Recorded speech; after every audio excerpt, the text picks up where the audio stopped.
Alright, shalom, first one was all praise, honor, glory to Yahweh, Hashem, Yahushai, Hashem, Pakwadash. We give a double honor to the apostles and elders of great millstone, to all sent out throughout their personal truth and sincerity. This is Brother Bunyan. Brother Mott. Just wanted to, go into a quick lesson, to pretty much bring out the fact that no matter what we try to,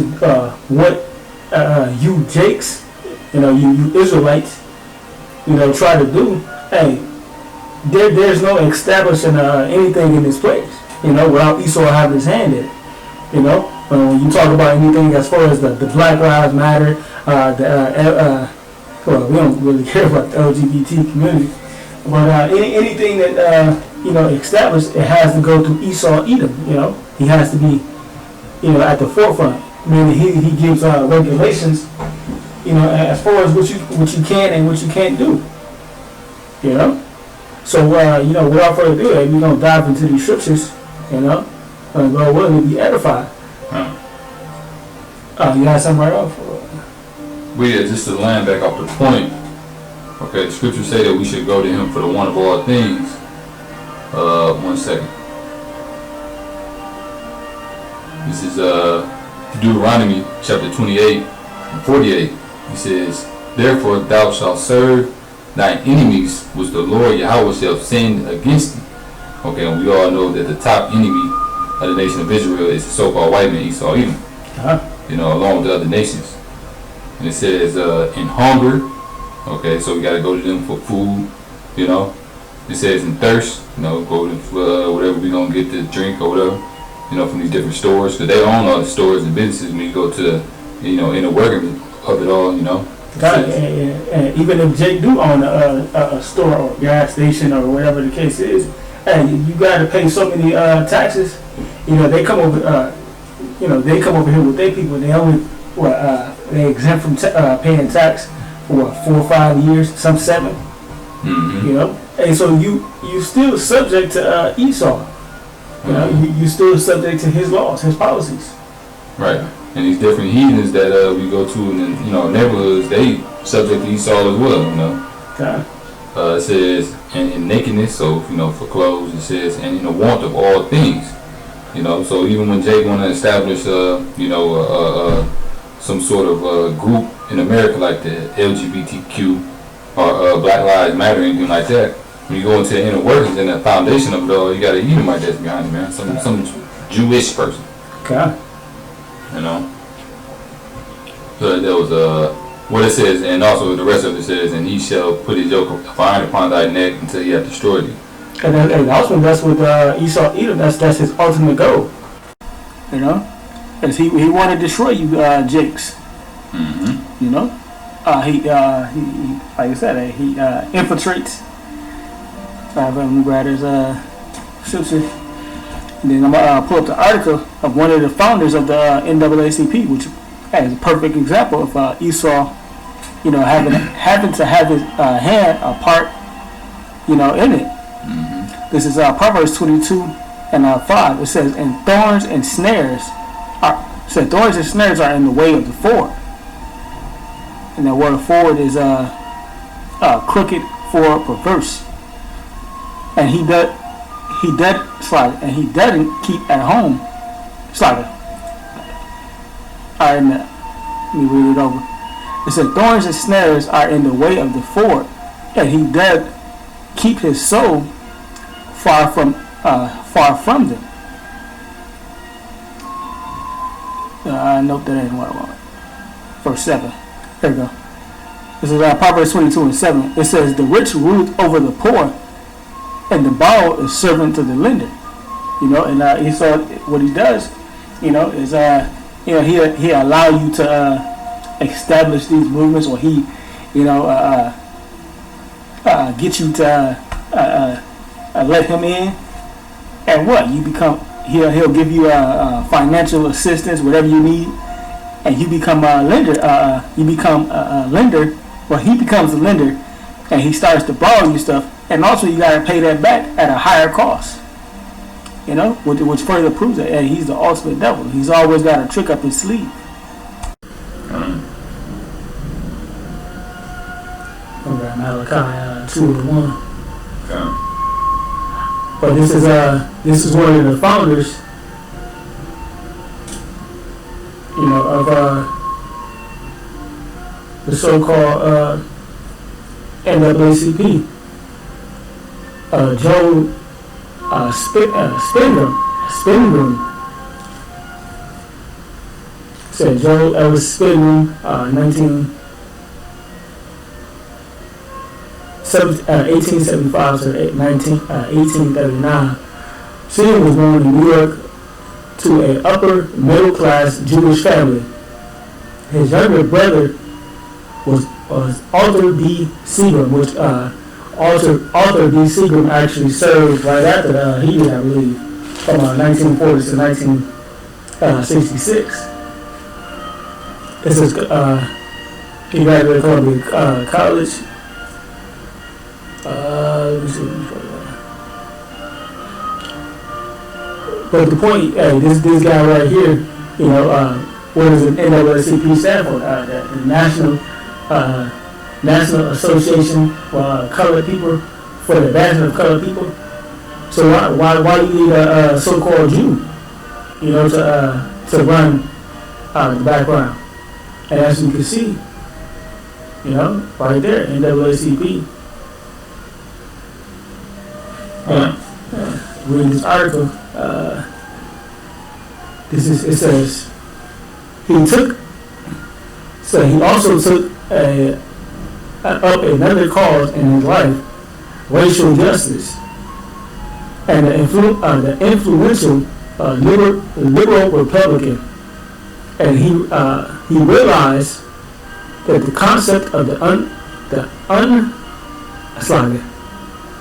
unfilled black movement is joined by the National Association of Advancement of Colored People, the NAACP. Shortly after he founded, shortly after its founding, and one of the Jewish leaders of that organization.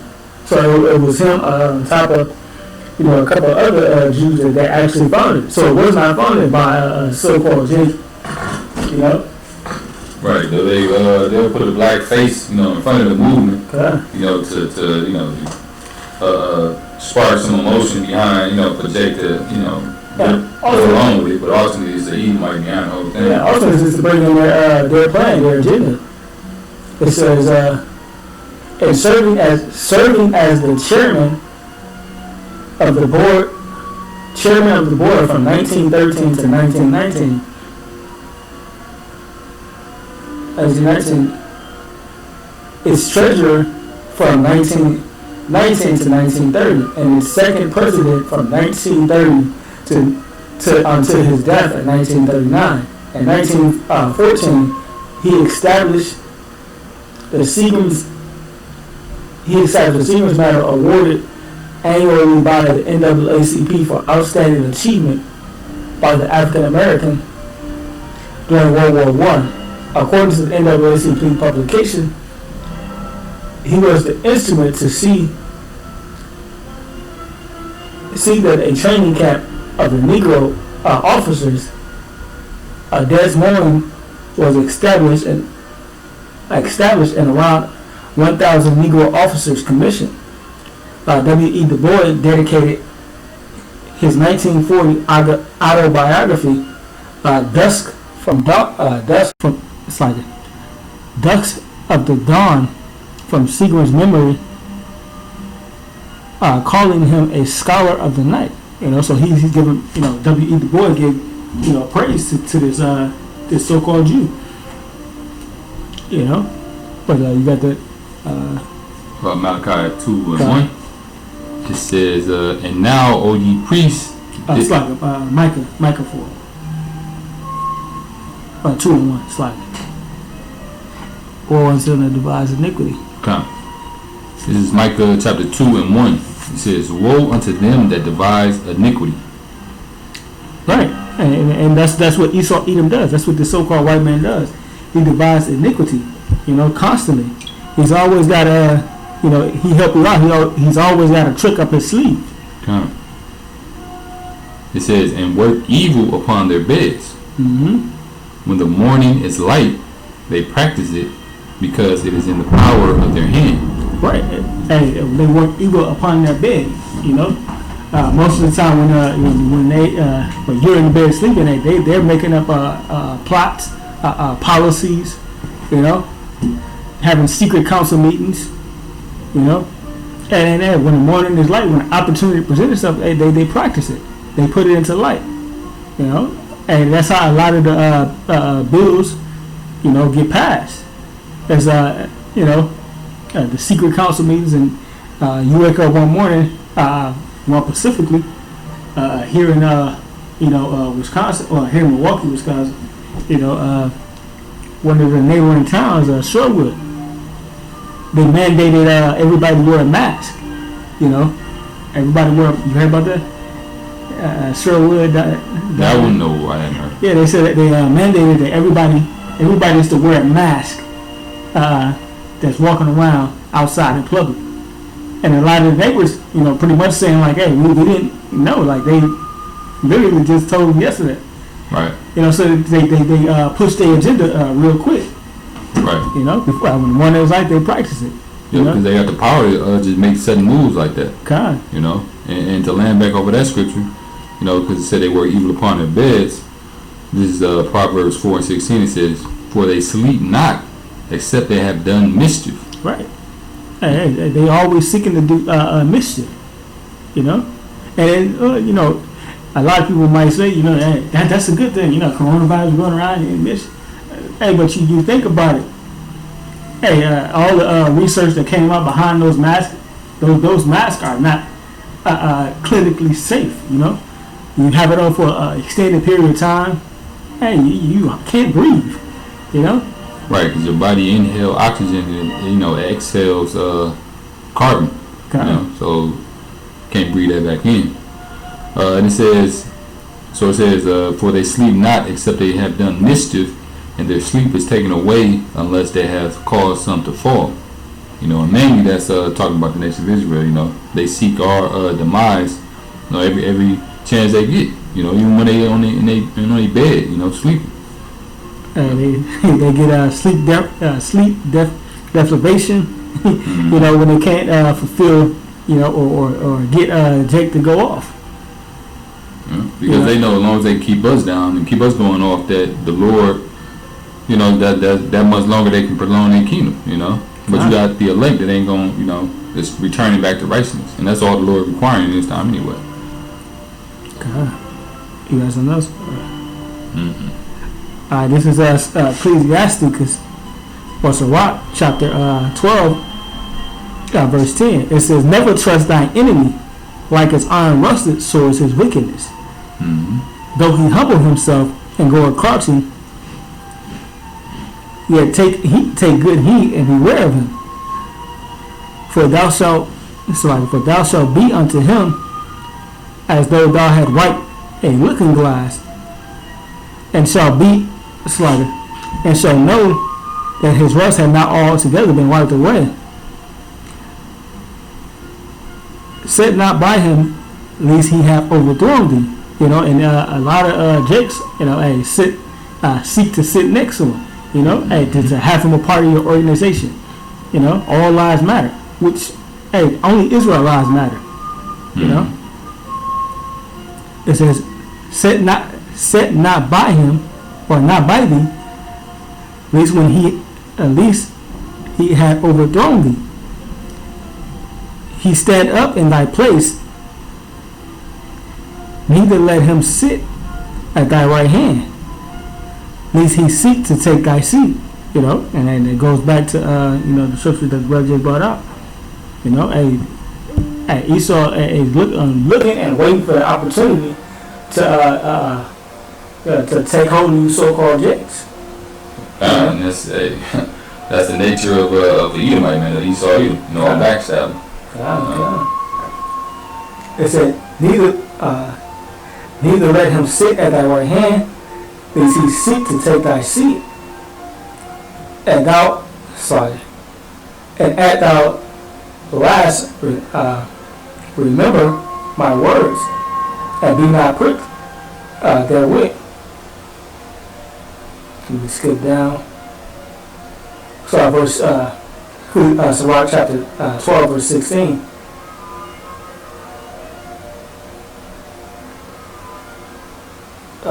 15. It says, for a while he will abide with thee, but if thou begin to fall, he will not tarry. And when the organization fail or don't go according to his plans, hey, he'll leave you sitting right there, lost, stuck, Verse 16, it says, an enemy speaketh sweetly with his lips, but his heart he imagined how to throw thee into a pit. He will weep with his eyes if he find an opportunity. He will not be satisfied with blood. So like I said, Esau, the so-called white man, is always seeking, a way to bring, you Jakes down. And y'all willfully, get that scripture, throw hand joint in hand. Kind of got it right. Y'all willfully, let him sit beside you. You go along with everything. Hey, you want to hold hands with the so-called white man, but guess what? This Proverbs 11 and 21. It says, though hand join in hand, the wicked shall not be unpunished. Though hand join in hand, the wicked shall not go unpunished. Now, you sit here holding hand with them, holding hands with the enemy. Well, guess what? The wickedness shall not go unpunished. He still has to pay back everything that he has done, every wicked deed. Yeah, that's right. And like you said, you got a lot of simple-minded Jakes that go hand in hand with that, which though they are the 2/3 anyway. This is Proverbs 14 and 15. It says, the simple believeth every word, but the prudent man looketh well into his goings. So Lord, wouldn't be those prudent men that look well into our goings, man. We're not believing every word that he saw him come out with. You know what I'm saying? Because we know that he speak with a serpent's tongue, a forked tongue. And yeah, man, what is 2 Corinthians 2 and 11? We are not even in the same devices. That's right. Hey, but so with that, like I said, we are preparing ourselves, through the spirit and power of Yahweh Shah, to unto truth and righteousness. We're not being susceptible to what's the latest trend with what's that herd mentality. Hey, a lot of these different movements, man, are just psyops that Esau is running on the nation. Just on the world in general, but Israel in particular. You get the definition of a psyop. I'm just gonna read this little first piece. It says the psychological operations are operations to convey selective information and indicators to audiences to influence their emotions, motives, and objective reason. And that's what these different movements do. They influence these simple-minded Jakes. Get them riled up emotionally. The most recent example, is the Grandmaster J guy. That's riled Jake up to take up arms to fight Esau with the sword. With the gun. That's Esau's blessing. So that's a futile effort. That's another lesson. But it says to influence their emotions, motives, and objective reasoning. They do things that's illogical, man. Their objective reasoning get altered through these different operations. It says, and ultimately the behavior of governments, organizations, groups, and individuals. That's what these different things are. Though it may seem like a good thing for the nation, Black Lives Matter, you would. That's the reason why a lot of Jake get behind it, because they just go with that. They like, hey, our lives matter, but really it's a hidden agenda behind the whole thing. And lastly, I just want to bring this precept out, Job 12 and 16. It says, with him is strength and wisdom, so I'm off the Most High. It says, and the deceived and the deceiver are his. So all them Jakes that's caught up in these different movements, LGBTQ, Black Lives Matter, whatever else, what is it, the NFAC, no fuck around crew, all the extra stuff that they had going on, man, all the operations in the past, man, it was all, the Lord actually got these jakes set up, you know, to be the seed, you know. God.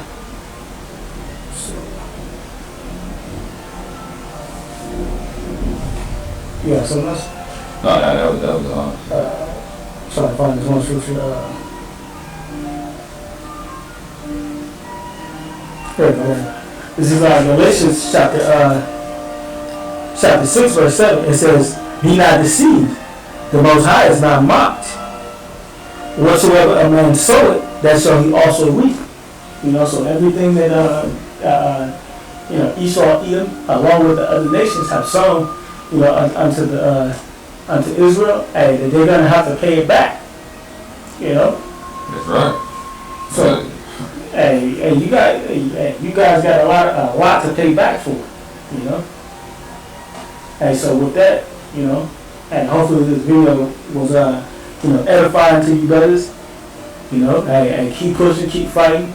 You know, and keep doing the work. You know, and live above. I said live above influence. Live above. You know, the American standard, the world standard. You know, set your standards. You know, upon the foundation, which is these scriptures. How about Shem Yahushua? You know, and keep pushing in that. You know. So, you know, with that, I give all praise, honor, and glory to Yahweh, Ba'ashem, Yahushua, Ba'ashem, Hakudash. go on to the apostles and elders of Great Millstone, to all the saints rocking out there, pressing the truth and sincerity. All right, guys. Shalom. Shalom.